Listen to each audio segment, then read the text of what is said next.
जादुई कहानियाँ। जादुई टूटी हुई सिलाई मशीन का जादू। एक बार की बात है, रामपुर नाम के गांव में एक खुशहाल परिवार रहता था। उस परिवार में शालिनी नाम की एक लड़की रहती थी। उसकी एक बड़ी बहन थी जिसका नाम सोनम था और शालिनी के माता पिता खेतों में काम करके घर का गुजारा करते थे। वो दोनों चाहते थे कि उनकी दोनों बेटियां पढ़ लिख कर कुछ बने और वो दोनों बहनें पढ़ने में भी बहुत अच्छी थी। फिर सोनम अपने माता पिता से कहती है, माँ, पिताजी, आज मेरा रिजल्ट आया है, मैं अपनी क्लास में फर्स्ट आई हूँ। ऐसे ही मन लगाकर पढ़ाई करना बेटा। माँ, मैं डॉक्टर बनना चाहती हूँ और मुझे आगे की पढ़ाई के लिए शहर जाना होगा, लेकिन मैं तो शहर नहीं जा पाऊंगी। वहाँ पढ़ाई के लिए बहुत पैसे चाहिए। तो मैंने सोच लिया है कि मैं अब आप लोगों के साथ गांव में रहकर खेतीबाड़ी करूंगी। नहीं बेटा, क्या हम तुम दोनों को अपना पेट काट कर इसीलिए पढ़ा रहे हैं कि तुम भी हमारी तरह एक गरीब किसान बन जाओ? बेटा, हम दोनों को तुम दोनों से बहुत ही उम्मीदें जुड़ी हुई हैं। हम लोगों ने तो जैसे तैसे अपनी जिंदगी काट दी है, लेकिन अब मैं चाहता हूँ कि तुम एक बड़ा मुकाम हासिल करो और जल्दी ही अपने घर की जिम्मेदारी संभालो। मैं आज ही जमींदार से पैसे लेकर तुम्हारे शहर जाने का इंतजाम करता हूँ। ठीक है पिताजी, जैसे आप लोगों की मर्जी। सोनम अपने परिवार वालों से विदा लेकर शहर पढ़ने के लिए चली जाती है और उधर उसके माता पिता दिन रात मेहनत करके पैसे जमा करते हैं और सोनम को भेजते हैं और वहाँ सोनम अपनी पढ़ाई में व्यस्त हो जाती है। आज मालती जी फिर से पैसे मांगने आई थी और बहुत गुस्से में थी। वो कह रही थी, अगर जल्दी से कर्जा नहीं चुकाया तो हमें ये मकान खाली करना पड़ेगा। तुम चिंता मत करो शारदा, हमारी सोनम बस डॉक्टर बनने ही वाली है। उसके डॉक्टर बनते ही हमारी सारी परेशानियां दूर हो जाएगी। अगर सोनम ने हमें पैसे नहीं दिए तो? तुम ऐसी बातें कैसे कर सकती हो? हमारी सोनम कितनी भी ऊंचाई में पहुंच जाए, वो हमारे साथ ऐसा नहीं करेगी। आखिर बेटी है वो हमारी। दूर खड़ी शालिनी अपने माता पिता की बातें सुन रही होती है। शाम को कर्जा तारने के लिए बहुत ही कड़ी मेहनत करनी पड़ती है। ऐसे ही दिन बीत रहे थे। सोनम की पढ़ाई पूरी हो जाती है और वो डॉक्टर बन जाती है। फिर शारदा सोनम को कॉल करके बोलती है, सोनम बेटा, अब तो तू डॉक्टर भी बन गई है। बेटा, तुझे तो पता ही है कि हम कर्ज में डूबे हैं। मालती जी ने घर खाली करने की धमकी दे दी है। तुम थोड़ा थोड़ा करके कर्जा चुकता कर दो बेटा। ठीक है माँ, लेकिन मुझे थोड़ा समय चाहिए। मैं यहाँ अपने लिए क्लिनिक बनवा रही हूँ। ठीक है बेटा। अपनी बेटी से बात करने के बाद शारदा काफी ज्यादा परेशान हो जाती है।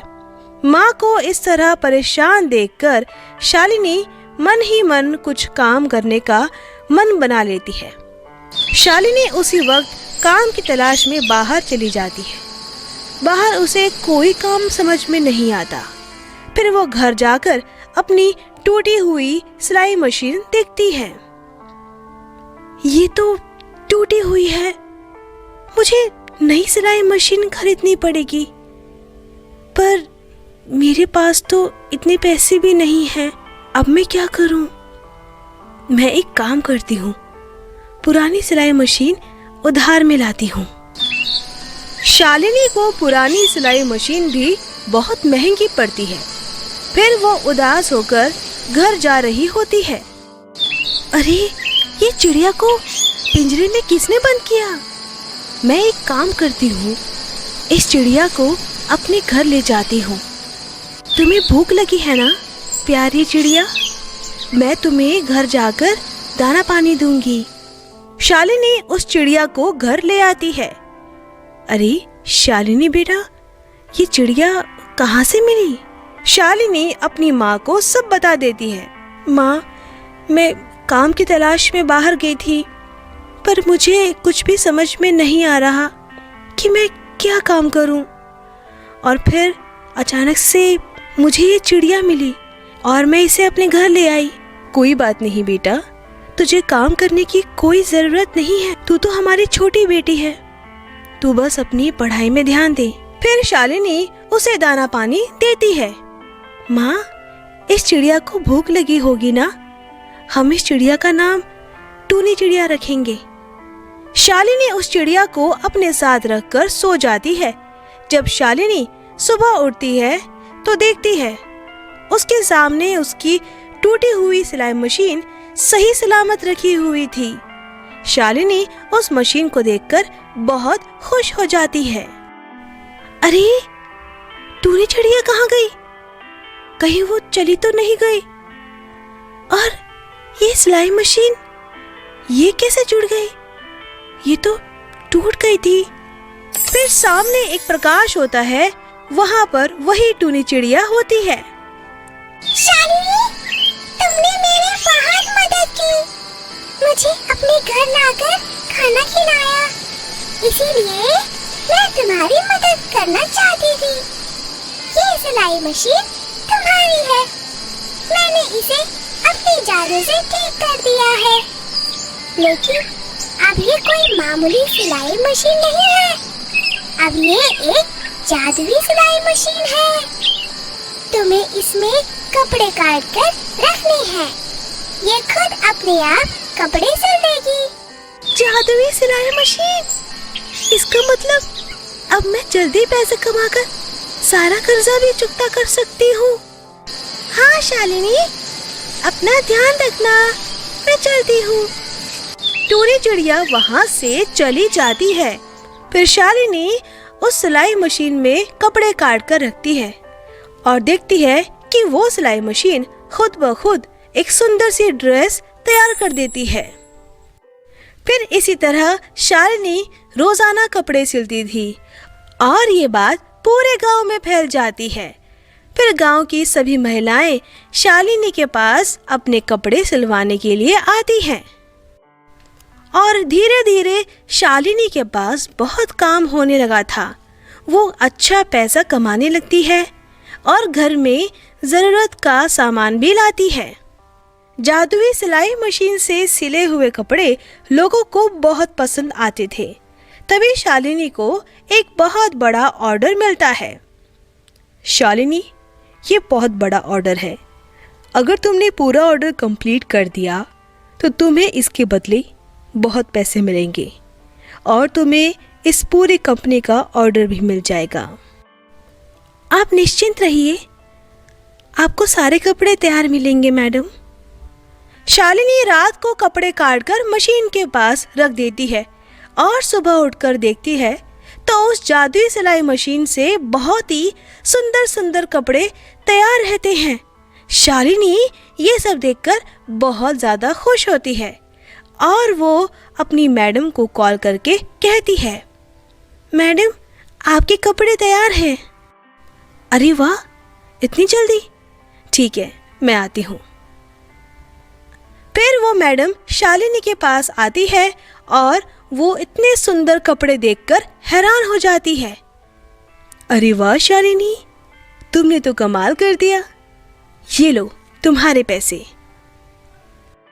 शालिनी पैसे देखकर बहुत खुश होती है और अपने पापा के पास जाती है। पिताजी, ये लीजिए पैसे और मालती आंटी के पैसे चुकता कर दीजिए। शाम को रोना आ जाता है। जिस बेटे को अपना पेट काट कर पढ़ाया वो अब हमारी तरफ देखती भी नहीं है, और एक तू है। बेटा, बहुत बहुत शुक्रिया।